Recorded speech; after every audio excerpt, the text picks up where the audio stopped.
Hey everyone, it's Cosmo, and welcome to another memory card, which is the series where I like to talk about games that I've played recently, or just show off something that I think is really cool. And today I want to do the latter. I want to show you guys something that I think is really neat. So what you're looking at right now is the Keitai World Launcher. This is a software that launches emulators for various Keitai phone games. And you might be thinking, big whoop, a program that lets you play old phone games from 2003 or whatever. But I'm gonna tell you why I think this is cool, and hopefully I can get some of you to care about this stuff as well. So Keitai, as I'm gonna refer to it in this video, just means Japanese mobile devices, specifically flip phones from the late 90s and 2000s. And what's cool about Keitai is there was an entire culture around it. This is around the time when phones really started to become more than just devices to call someone. You know, you had new services and features which could connect you to the internet, or let you check email, or even take photos, which is something that we take for granted now, but that was still pretty brand new in the early 2000s. It also helps that this was around when cell phones became fashion accessories, which just helped to popularize them even more. And of course, when you have an already active and sizable base of people who probably spend half their day looking at their phones, you get companies trying to profit off of them too, especially gaming companies. You would see so many games popping up around this time, and I'm not just talking about Snake or Minesweeper or anything else that you can expect to be pre-installed. I'm talking about a full-fledged Monster Hunter game with PlayStation quality graphics. I'm talking about ports of Final Fantasy, even exclusives that you can't play anywhere else but Keitai devices. These are genuinely big games from companies that you know and love, and they all fit on this. But as we all know now, these devices became pretty outdated once we got to smartphones. You're probably watching this video on one right now. But as I was saying, with these devices becoming old and forgotten and destroyed, so have a lot of the games that people have purchased to play on them become. The common term for this is lost media, but these games aren't really lost, not fully. There's an ongoing effort by a community of archivists to find and preserve as many of these Keitai games as possible. The result of that is what you're looking at right now, the Keitai World Launcher. And I won't go into the detail of how these games are really preserved, because frankly I don't understand it myself, but I do know that it's a difficult process that actually requires having one of these phones with the game's data on it. And what makes that even harder is Keitai phones came from different manufacturers and use different services, meaning proprietary challenges that you have to account for. Like I said, I'm not gonna go too deep into this because I'll probably make a fool of myself if I keep talking about it, but if you care to look into this stuff some more, then there's a whole wiki dedicated solely to Keitai games that you can dig around. There's also a Discord server that might be worth checking out if you'd like to help with the preservation process at all. But even if you're not interested in helping out personally, I do think game preservation is something that everyone who cares about gaming should care about. It really sucks that you can just lose a piece of media to time, even the crappy ones. Also, if you're a regular viewer of my channel, some of this may sound familiar to you because I did a whole entire video on Mega Man Legends 2 a while ago. And in that video, I also talked about the Mega Man Legends Keitai game, Great Adventure on 5 Islands. But with all of that now out of the way, I want to talk about some Keitai games that I think are neat, or at least are worth pointing out. Kinda like I did in my Simple series video, which, keep watching, Worlds Collide, stay tuned.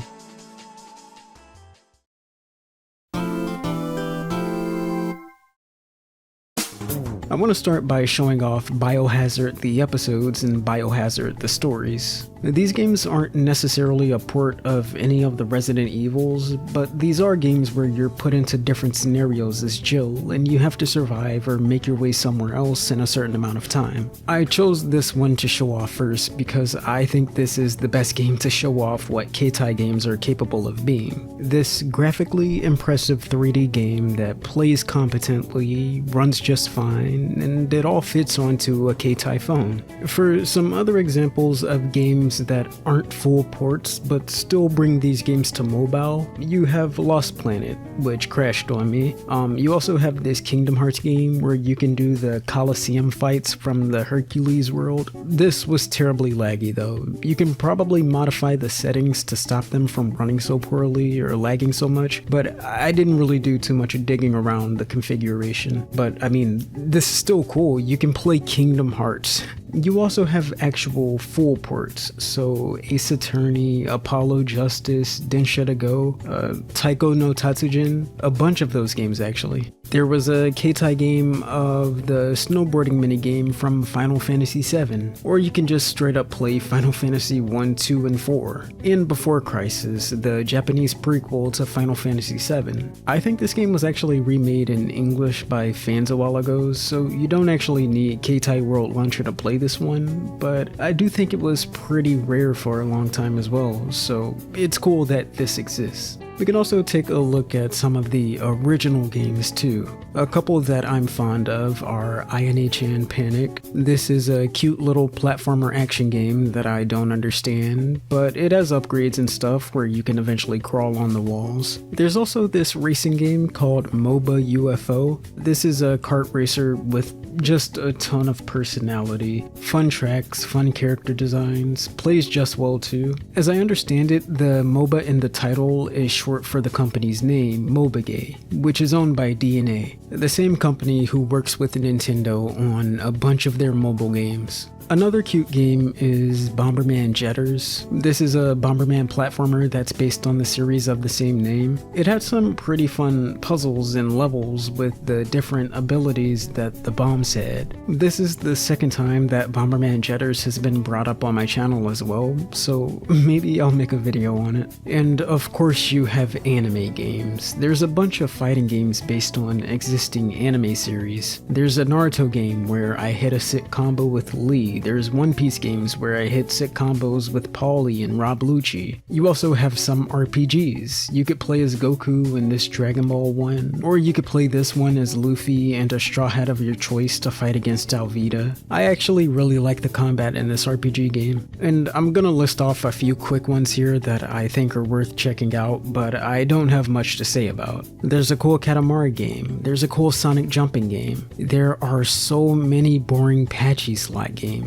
How are these fun? I see a ton of these games on older consoles like PlayStation and Saturn as well. I think if you like these, you have a serious addiction to gambling. There's also the Game of Life Disney Edition. This game is boring, it's slow, but I do think it's neat because this game has some original designs for these characters that I don't think have been shown anywhere else. That's another cool thing about this Keitai archival effort. You get to see rare and exclusive stuff that you probably never get the chance to otherwise. Don't quote me on that, by the way. I'm not a Disney expert, so don't kill me if I'm wrong. And do you remember when I brought up Simple earlier? Well, they make Keitai games as well. If you don't know what the Simple games are, they were a line of budget titles published by D3 for PlayStation, PlayStation 2, DS, Wii, and a bunch of other consoles as well. And for a bunch of low budget titles, they had some charm to them. That's pretty much the quick and short of the Simple series, but if you want to learn some more about it, I've talked about it a lot more in my Simple series video, which is gonna be linked somewhere.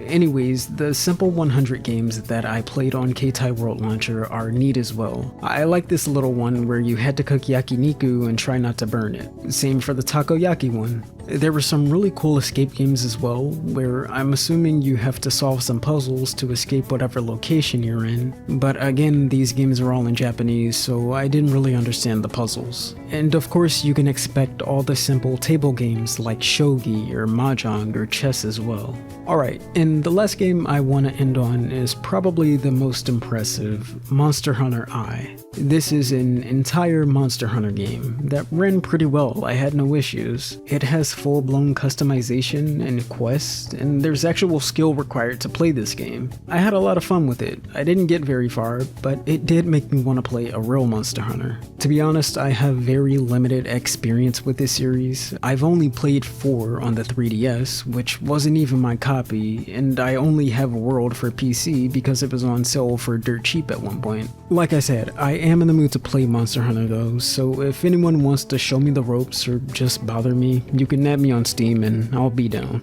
But there you have it, Keitai World Launcher, why archiving these games is so important, and a bunch of Keitai games that I think you guys should check out. Of course, there are plenty more that I didn't talk about in this video as well, but that's more incentive for you to download Keitai World Launcher and check them out for yourself. This is a really cool effort that more people should look into, and a lesson that you shouldn't take your video games for granted. I'm gonna stop talking now.